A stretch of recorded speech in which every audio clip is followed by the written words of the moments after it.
فقد هاتف إحدى بناتي.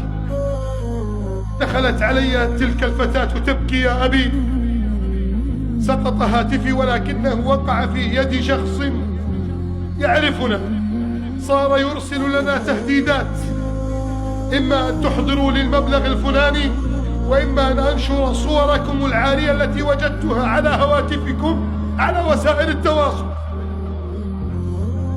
قال: طمأنت ابنتي وأنا لا أدري والله ما أصنع، ولا أعرف كيف أصل إلى ذلك الذي يهدد، ولا أستطيع أن أجزم أنه قد يؤذي بناتي وهن أغلى ما أملك وأعظم شيء عندي في دنياي.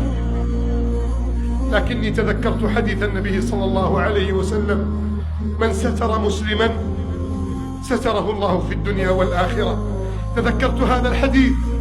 أخرجت جزءا كبيرا من النقود من حساب المنكي، وركبت السيارة وأصبحت ألف في الشارع من بعد صلاة العصر حتى جاءت صلاة العشاء.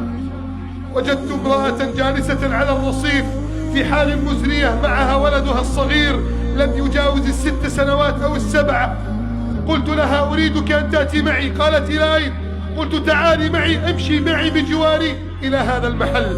دخلت إلى محل ملابس، اشتريت لها عباءة، واشتريت لولدها حذاء وملابس خاصة به تناسب سنه ومرحلته العمرية.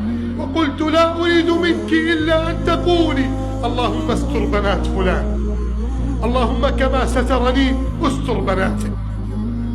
قال: والله يا شيخ لم يمض يوم حتى جاء الهاتف في ظرف، وجدته موضوع فوق إحدى عجلات السيارة، وورقة ملصقة على باب السيارة يقول: سامحني قد تبت إلى الله جل وعلا، لا أريد شيئا، وإن الله جل وعلا قد دفعني إلى التوبة، فأستغفر الله مما فعلت في بناتك.